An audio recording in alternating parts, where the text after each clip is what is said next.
ಓಂ ಬ್ರಹ್ಮಾನಂದ ಓಂಕಾರ ಆತ್ಮಾನಂದ ಸಾಕಾರ. ನಮಸ್ಕಾರ ವೀಕ್ಷಕರೇ, ಸುಪ್ರಭಾತ. ತಮ್ಮೆಲ್ಲರಿಗೂ ಎಂದಿನಂತೆ ಓಂಕಾರ ಕಾರ್ಯಕ್ರಮಕ್ಕೆ ಪ್ರೀತಿಯ ಅತ್ಯಾತ್ಮೀಯ ಸ್ವಾಗತ, ಸುಸ್ವಾಗತ. ಬೇರೆಯವರು ಮಾತಾಡುವಾಗ ಅವರನ್ನ ನೋಡಬಾರ್ದು, ಬದಲಿಗೆ ಅವ್ರೇನ್ ಹೇಳ್ತಿದ್ದಾರೆ ಅಂತ ಗಮನಿಸ್ಬೇಕು, ಆಲಿಸ್ಬೇಕು, ಅರ್ಥ ಮಾಡ್ಕೊಬೇಕು. ಈಗ ನಾವು ಕೂಡ ಅದನ್ನೇ ಮಾಡೋಣ. ಗುರುಜಿ ಅವ್ರು ಏನ್ ಹೇಳ್ತಾರೆ ಅಂತ ಕೇಳ್ತಾ ಅದನ್ನ ಅರ್ಥ ಮಾಡ್ಕೊಳ್ಳೋಣ ಅಂತ ಹೇಳ್ತಾ ಬನ್ನಿ ಗುರುಜಿ ಅವರನ್ನ ಕಾರ್ಯಕ್ರಮಕ್ಕೆ ಸ್ವಾಗತಿಸೋ ಹೊತ್ತಾಗಿದೆ. ಸ್ವಾಗತಿಸ್ಬಿಡೋಣ. ಶ್ರೀಯುತರು, ಖ್ಯಾತ ಜ್ಯೋತಿಷ್ಯರು, ಸಂಖ್ಯಾ ಶಾಸ್ತ್ರಜ್ಞರು, ಸದಾದೇವಿಯ ಉಪಾಸಕರು ಹಾಗೂ ನಿಮ್ಮೆಲ್ಲರಿಗೂ ತಿಳಿದೇ ಇದೆ ವೈಬ್ರೇಷನ್ ಗುರುಗಳು, ಹೌದು, ಶ್ರೀ ಶ್ರೀ ರವಿಶಂಕರ್ ಗುರುಜಿಯವರು. ಗುರುಜಿ ನಮಸ್ಕಾರ. ನಿಮ್ಗೆ ಓಂಕಾರ ಕಾರ್ಯಕ್ರಮಕ್ಕೆ ಪ್ರೀತಿಯ ಸ್ವಾಗತ ಗುರುಜಿ. ನಮಸ್ತೆ ಶಂಕರ. ಗುರುಜಿ, ಇವತ್ತು ಬುಧವಾರ, ಯಾವೆಲ್ಲ ವಿಶೇಷ ಮಾಹಿತಿ ನಮ್ಗಾಗಿ ಬಂದಿದೆ? ತುಂಬ ವಿಶೇಷವಾದಂಥ ಶುಕ್ಲ ಪಕ್ಷದ ಅಷ್ಟಮಿ ತಿಥಿ, ಹಸ್ತ ನಕ್ಷತ್ರ, ವಾರ್ಯಾನ್ ಯೋಗ, ಭದ್ರಕರ್ಣ. ಹಾಗೆ ಅಷ್ಟಮಿ ಅಂತ ಹೇಳಿದ್ರೆ ದುರ್ಗಾಷ್ಟಮಿ ಅಂತ ಹೇಳ್ತೇವೆ. ವಿಶೇಷವಾಗಿ ಇವತ್ತು ದುರ್ಗಾಷ್ಟಮಿಯ ಪ್ರಭಾವ ಕೂಡ ಮಹಿಷಾಸುರನ ವರ್ಧಂತಿ, ಮಹಿಷಾಸುರನ ವಧೆಯಾಗಿರ್ತಕ್ಕಂಥ ದಿನ ಅನ್ನತಕ್ಕಂಥ ಒಂದು ಮಾತು ಕೂಡ ಹೇಳ್ತೇವೆ. ವಿಶೇಷವಾಗಿ ಆಷಾಢ ಮಾಸದಲ್ಲಿ ಈ ಒಂದು ಶಕ್ತಿಪೀಠಗಳಲ್ಲೆಲ್ಲ ವಿಶೇಷವಾದಂಥ ಪೂಜೆಗಳಿರುತ್ತೆ, ಸಂಕಲ್ಪಗಳಿರುತ್ತೆ, ಅನುಷ್ಠಾನಗಳಿರುತ್ತೆ, ಅಭಿಷೇಕಗಳಿರುತ್ತೆ, ಅಲಂಕಾರಗಳಿರುತ್ತೆ. ಸೊ ನಿಮ್ಮ ಕೈಯಲ್ಲಿ ಆಯಿತು ಅಂದರೆ ಶಕ್ತಿಪೀಠಗಳು ಅಂದರೆ ದೇವಿ ಪೀಠಗಳು, ಕಂಚಿ ಕಾಮಾಕ್ಷಿ, ಹಾಗೆಯೇ ಮಧುರ ಮೀನಾಕ್ಷಿ, ಹೊರನಾಡು ಅನ್ನಪೂರ್ಣೇಶ್ವರಿ, ಕಟೀಲು ದುರ್ಗಾ, ಶೃಂಗೇರಿ ಶಾರದಾಂಬ, ನಿಮಿಷಾಂಬ, ಪ್ರಸನ್ನ ಮೀನಾಕ್ಷಿ, ಮೈಸೂರಿನ ಚಾಮುಂಡೇಶ್ವರಿ. ತಪ್ಪಲ್ನಲ್ಲಂತೂ ವಿಶೇಷವಾದಂಥ ಪೂಜೆಗಳು, ಅಲಂಕಾರಗಳು, ಅಭಿಷೇಕಗಳು ಇವತ್ತು ಇರ್ತಕ್ಕಂಥದ್ದು. ಆಯಿತು ಅಂದರೆ ದರ್ಶನ ಕೊಡಿ, ಒಳ್ಳೆಯದಾಗ್ತಕ್ಕಂಥದ್ದು ಇರಲಿ. ಹಾಗೆ ಇವತ್ತು ಬಹು ವಿಶೇಷವಾಗಿ ಭಾರತದಲ್ಲಿ ಮಧುಮೇಹಿಗಳ ದಿನವನ್ನು ಕೂಡ ಆಚರಣೆ ಮಾಡ್ತಕ್ಕಂಥ ಒಂದು ವ್ಯವಸ್ಥೆ ಇದೆ.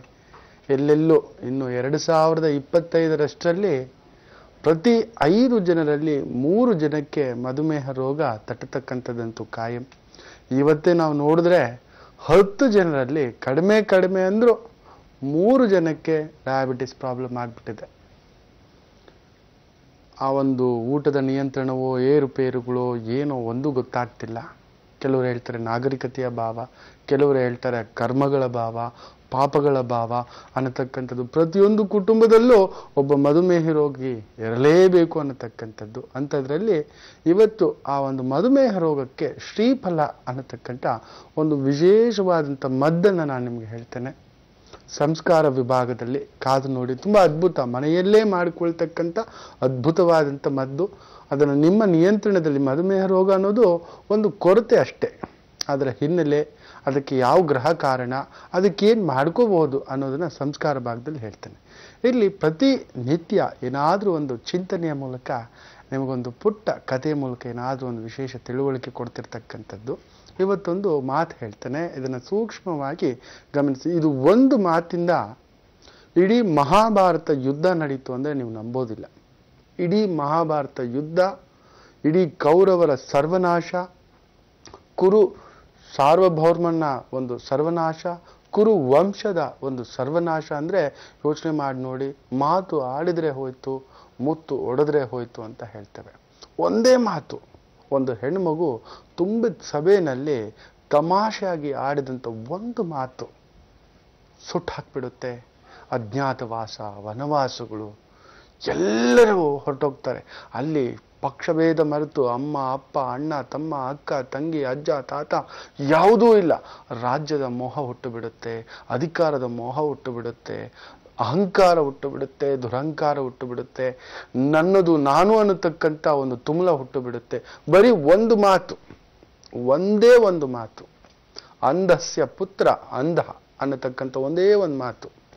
ಪಾಂಡವರು ಒಮ್ಮೆ ಕೌರವರನ್ನೆಲ್ಲ ತಮ್ಮ ಒಂದು ಸಂಸ್ಥಾನಕ್ಕೆ ಕರೆಸ್ತಾರೆ, ತಮ್ಮ ಒಂದು ವೈಭೋಗ ತೋರಿಸ್ಕೊಳ್ಳಿಕ್ಕೆ. ಸೊ ಅಲ್ಲಿಗೆ ಬಂದಂಥ ಈ ಒಂದು ದುರ್ಯೋಧನ, ದುಶ್ಯಾಸನ, ಕರ್ಣ, ವಿದುರ, ಭೀಷ್ಮಾಚಾರ್ಯರು, ವಿದುರರು, ಕೃಪಾಚಾರ್ಯರು ಎಲ್ಲರೂ ಬಂದಿರ್ತಾರೆ. ಬಂದಿರತಕ್ಕಂಥ ಸಂದರ್ಭದಲ್ಲಿ ಆ ಒಂದು ವೈಭೋಗವನ್ನು ನೋಡ್ತಾ ಈ ದುರ್ಯೋಧನ ತನ್ನ ಒಂದು ಸಹಪಾಠಿಗಳ ಜೊತೆ, ಕರ್ಣನ ಜೊತೆ, ದುಶ್ಯಾಸನನ ಜೊತೆ, ಎಲ್ಲರ ಜೊತೆ ಹೋಗ್ತಿರ್ಬೇಕಾದ್ರೆ ಅಲ್ಲೊಂದು ಕೊಳದ ಥರ ಇರುತ್ತೆ. ಓಹೋ ಕೊಳ ಇದಪ್ಪ ಅಂತ ಹೇಳಿಬಿಟ್ಟು ಅದನ್ನು ದಾಟ್ಲಿಕ್ಕೆ ಹೋಗ್ತಾನೆ. ಆಗ ಅಲ್ಲೇ ಇದ್ದಂಥ ದ್ರೌಪದಿ ಇದೊಂದು ಮಾತು ಹೇಳಿಬಿಡ್ತಾಳೆ. ಅಂಧಸ್ಯ ಪುತ್ರ ಅಂಧ ಅನ್ನತಕ್ಕಂಥ ಒಂದು ಮಾತಿಂದ, ಅಂದರೆ ಅಂಧನ ಮಗ ಅಂಧನೆ ಅನ್ನತಕ್ಕಂಥದ್ದು. ಅದು ಕೃತಕವಾದಂಥ ಕೊಳವಾಗಿರುತ್ತೆ, ಮಾಯಾಲೋಕದ ಕೊಳವಾಗಿರುತ್ತೆ. ಅದು ಕೊಳವೇ ಅಲ್ಲ, ಅದರ ಮೇಲೆ ನಡ್ಕೊಂಡು ಹೋಗ್ಬಹುದಾಗಿರುತ್ತೆ. ಹೌದಾ ಅಂತೇಳ್ಬಿಟ್ಟು ಆಶ್ಚರ್ಯನ ಕಾಲಿಟ್ಟರೆ ಅದು ಕೊಳವಾಗಿರೋದಿಲ್ಲ.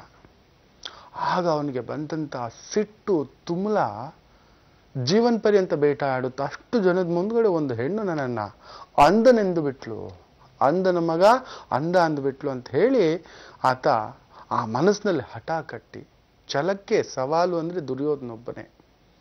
ಎಂಥ ಕಾಲದಲ್ಲೂ ಇಡೀ ಕುರುವಂಶವೇ ಹೋಗಿದ್ರು ನಾನು ಅವ್ರನ್ನ ಬಡ್ದಾಕ್ಬಲ್ಲೆ ಅನ್ನೋ ಒಂದು ಛಲ ಅವನಿಗೆ ಸಾಯೋವರೆಗೂ ಇರುತ್ತೆ. ಆ ಮಟ್ಟದ ಛಲ ಹಗೆತನ ನೋಡಿ. ಅದು ಒಂದು ಮಹಾಭಾರತ ಇಡೀ ಯುದ್ಧವನ್ನು ನಡೆಸ್ತಕ್ಕಂಥದ್ದು. ಅದರಿಂದಲೇ ಒಬ್ಬ ವ್ಯಕ್ತಿ, ನೀವು ನಂಬೋದಿಲ್ಲ, ಹೆಸರು ಹೇಳಲಿಕ್ಕೆ ಇಷ್ಟಪಡೋದಿಲ್ಲ, ಇವತ್ತು ಅವರ ಅಧಿಕಾರದಲ್ಲಿಲ್ಲ, ಅಂತಸ್ತಿನಲ್ಲಿಲ್ಲ, ಎಲ್ಲವೂ ಕದಲಿಕೆಯಾಗಿ ಬಾಹುಬಂಧಗಳಿಂದ ಹಿಡಿದಾಕೋಬಿಟ್ಟಿದೆ. ತುಂಬ ಮುಖ್ಯವಾಗಿ ಹೇಳಬೇಕು ಅಂದರೆ ಅವ್ರು ಆಡಿದ ಒಂದೇ ಒಂದು ಮಾತು, ಒಂದು ಬಹುದೊಡ್ಡ ಪಕ್ಷದ ನಾಯಕರಾಗಿ ಪಕ್ಷದಲ್ಲಿದ್ದು, ಸರ್ಕಾರದಲ್ಲಿ ಬಹುದೊಡ್ಡ ಹುದ್ದೆಯಲ್ಲಿದ್ದು ಒಂದೇ ಒಂದು ಮಾತು ಹೇಳಿದ್ರು. ಆ ಮಾತು ಹೇಳೋಕೆ ಇಷ್ಟ ಆಗೋಲ್ಲ, ಯಾಕೆಂದರೆ ಅದು ಹೇಳಿದ್ರೆ ಅವ್ರು ಯಾರು ಅಂತ ಕೂಡ ಗೊತ್ತಾಗ್ಬಿಡುತ್ತೆ. ಅದು ಹೇಳಿದ್ದೇ ಇಡೀ ಅವರ ಒಂದು ಸಾಮ್ರಾಜ್ಯವೇ ಪತನ ಆಗೋಯ್ತು. ಇವತ್ತಿಗೂ ಅವರು ನಿಜ ಹೇಳಬೇಕು ಅಂದರೆ ಜೈಲಲ್ಲಿದ್ದಾರೆ. ತುಂಬ ದೊಡ್ಡ ರಾಜಕಾರಣಿ.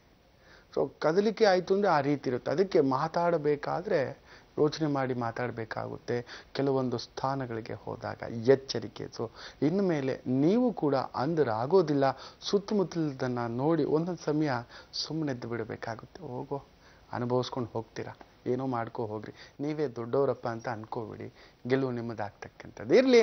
ಇವತ್ತಿನ ದಿನ ಭವಿಷ್ಯ ನೋಡಿಬಿಡೋಣ. ಮೊದಲಿಗೆ ಮೇಷರಾಶಿ. ಚಂದ್ರ ವಿಶೇಷವಾಗಿ ಹಸ್ತ ನಕ್ಷತ್ರದಲ್ಲಿ ಕುಜನ ಜೊತೆ ಸೇರಿ 6ನೇ ಮನೆಯಲ್ಲಿದ್ದಾನೆ. ಕುಜ ನಿಮಗೆ ಲಗ್ನಾಧಿಪತಿ ಪ್ಲಸ್ ಅಷ್ಟಮಾಧಿಪತಿ. ನೀವೇ ಬಲಶಾಲಿ, ನೀವೇ ಶತ್ರು ಕೂಡ ಮೇಷರಾಶಿಯವರಿಗೆ. ಹೋಗಿ 6ನೇ ಮನೆಯಲ್ಲಿ ಕುಳಿತಿದ್ದಾರೆ. 6ನೇ ಮನೇಲಿ ಕುಜ ಕುಳಿತರೆ ಏನಾಗುತ್ತೆ? ಉನ್ಮಾದ, ಅತ್ಯುತ್ಸಾಹ, ಯುದ್ಧೋನ್ಮಾದ, ಯುದ್ಧ ಪ್ರೇಮಿ, ಯಾರನ್ನು ಬೇಕಾದರೂ ಮನಸ್ಸು ಹಾಕ್ತಕ್ಕಂಥ ಶಕ್ತಿ ತಾಕತ್ತು ಬರುತ್ತೆ ಅಂತ ಹೇಳ್ತೇವೆ. ಅದರ ಜೊತೆ ಸುಖಸ್ಥಾನಾಧಿಪತಿ 6ನೇ ಮನೆಯಲ್ಲಿ ಇರೋದ್ರಿಂದ ನಿಮ್ಮ ಆರೋಗ್ಯಕ್ಕೋಸ್ಕರ, ನಿಮ್ಮ ವ್ಯವಹಾರಗಳಿಗೋಸ್ಕರ ಇರತಕ್ಕಂಥ ತೊಂದರೆಗಳನ್ನು ನಿವಾರಣೆ ಮಾಡಿಕೊಳ್ಳೋದಕ್ಕೋಸ್ಕರ ಸಾಲಗಳು ಮಾಡ್ತಕ್ಕಂಥದ್ದು, ಭೂಮಿ ಪತ್ರಗಳ ಮೇಲೆ ಅಡಮಾನವಿಟ್ಟು ಸಾಲ ತೆಗಿತಕ್ಕಂಥದ್ದು, ಮನೆ ಕೊಂಡ್ಕೊಳ್ಳಿಕ್ಕೋ, ಭೂಮಿ ಕೊಂಡ್ಕೊಳ್ಳಿಕ್ಕೋ, ಇಲ್ಲ ವಾಹನವನ್ನು ಅಡಬಿಟ್ಟು, ಬಂಗಾರವನ್ನು ಅಡಬಿಟ್ಟು, ಶುಕ್ರವಕ್ರ, ಯಾವುದೋ ಸಮಸ್ಯೆಗಳು. ಅಷ್ಟಮಾಧಿಪತಿ 6ನೇ ಮನೆ, ಸುಖದ ಸ್ಥಾನಾಧಿಪತಿ ಕೂಡ 6ನೇ ಮನೆ. ಸೊ ಆ ಸುಖದ ಒಂದು ಕೊರತೆ ಆಗಿಬಿಟ್ಟಿದೆ. ಅದನ್ನು ನಿವಾರಣೆ ಮಾಡಿಕೊಳ್ಳಿಕ್ಕೆ ಭಯದಿಂದ ಈ ಒಂದು ಅಡವಿಟ್ಟು ಸಾಲ ತೆಗಿತಕ್ಕಂಥ ಪ್ರಸಂಗಗಳಾಗುತ್ತೆ. ಸಾಲದ ಚಿಂತೆ, ಅನಾರೋಗ್ಯದ ಚಿಂತೆ, ಭೂಮಿ ಚಿಂತೆ, ಒಡ ಹುಟ್ಟಿದವರ ಚಿಂತೆ, ತಾಯಿ ಚಿಂತೆ, ಅನಾರೋಗ್ಯ ಚಿಂತೆ, ಭ್ರಾತೃಗಳ ಬಂಧುಗಳ ಚಿಂತೆ, ಏನೋ ಒಂದು ರೀತಿಯ ಆತಂಕದ ಚಿಂತೆ ನಿಮ್ಮನ್ನು ಕಾಡ್ತಕ್ಕಂಥದ್ದು. ಆದಷ್ಟು ಇವತ್ತು ಅಷ್ಟಮಿ ಬೇರೆ, ಜಗನ್ಮಾತೆಯನ್ನು ಇವತ್ತು ವಿಶೇಷವಾಗಿ ದೇವಿ ದೇವಸ್ಥಾನಗಳಲ್ಲಿ ವಿಶೇಷ ಅಲಂಕಾರ ಪೂಜೆಗಳಿರುತ್ತೆ. ಹೋಗಿ ದರ್ಶನ ಮಾಡಿ ತಕ್ಕ ಮಟ್ಟಿಗೆ ಸಮಾಧಾನ ಆಗ್ತಕ್ಕಂಥದ್ದು ಒಳ್ಳೆಯದಾಗಲಿ. ಗುರುಜಿ, ನೀವು ಚಿಂತನ ಮಂಥನದಲ್ಲಿ ಬಹಳ ಒಂದು ಒಳ್ಳೆಯ ಮಾತನ್ನ ಹೇಳಿದ್ರಿ. ಏನಪ್ಪಾ ಅಂತ ಹೇಳಿದ್ರೆ, ಮಾತಿನ ಕುರಿತು ಹೇಳ್ತಾ ಇದ್ರಿ. ಮಾತು ಆಡಿದ್ರೆ ಮುತ್ತಿನ ಹಾರದಂತಿರ್ಬೇಕು ಅಂತ ದೊಡ್ಡವ್ರು ಹೇಳ್ತಾರೆ. ನಾವು ಹುಟ್ಟಿದಾಗ 1 ವರ್ಷ ತಗೊಳ್ತೀವಲ್ವೇ ಗುರುಜಿ ಮಾತನ್ನ ಕಲೀಲಿಕ್ಕೆ, ಆದ್ರೆ ಜೀವನ ಪರ್ಯಂತ ತಗೊಳ್ತೀವಿ ಅದನ್ನ ಹೇಗೆ ಉಪಯೋಗಿಸ್ಬೇಕು ಅಂತ. ವೀಕ್ಷಕರ, ಇನ್ನಷ್ಟು ಮತ್ತಷ್ಟು ಮಾಹಿತಿಯನ್ನ ಪಡೆಯೋಣ. ಹಾಗೆ ಪತ್ರವನ್ನ ಕೂಡ ಓದ್ತೀವಿ, ನಿಮ್ಮ ಕರೆಗೆ ಕೂಡ ನಾವು ಸ್ಪಂದಿಸ್ತೀವಿ ಒಂದು ಚಿಕ್ಕ ವಿರಾಮದ ನಂತರ.